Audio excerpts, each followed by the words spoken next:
Assalamualaikum warahmatullahi wabarakatuh. Good morning everyone. Today I want to share with you a famous story from Indonesia. A story about a boy, a mother, and a promise made by the sea. This is the legend of Malin Kundang.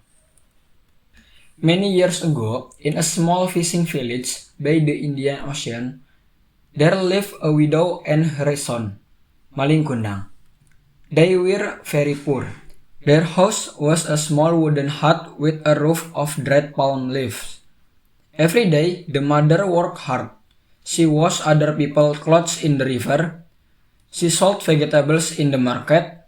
Sometimes, when there was no money, she would go to the forest to look for wild fruits, just so Malin Kundang could eat. Malin was a good boy. He saw how tired his mother was. One night, as they sat outside their hut looking at the stars, Malin said, "Mother, I want to change our life. Let me go to the city. I will find work there. I will send you money, and one day I will come back and build a big house. A stone house so the rain won't leak through the roof anymore."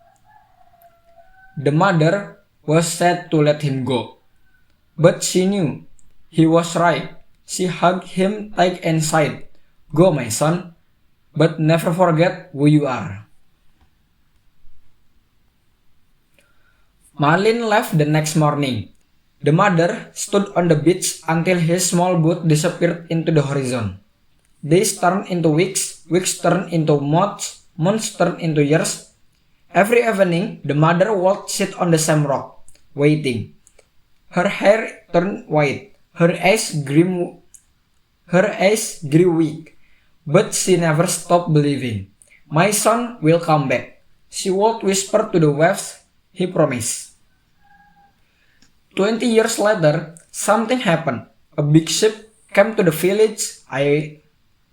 It was the most beautiful ship anyone had ever seen. The sails were wet. The sails were wet as clouds.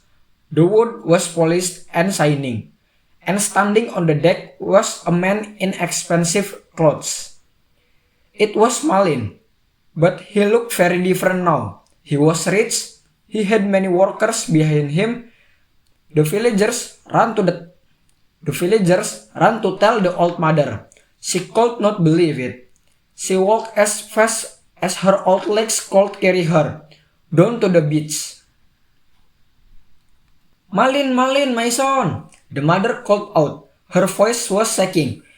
Malin turned around. He looked at the old woman. For a moment, he was silent. The waves stopped crashing and the wind stopped blowing.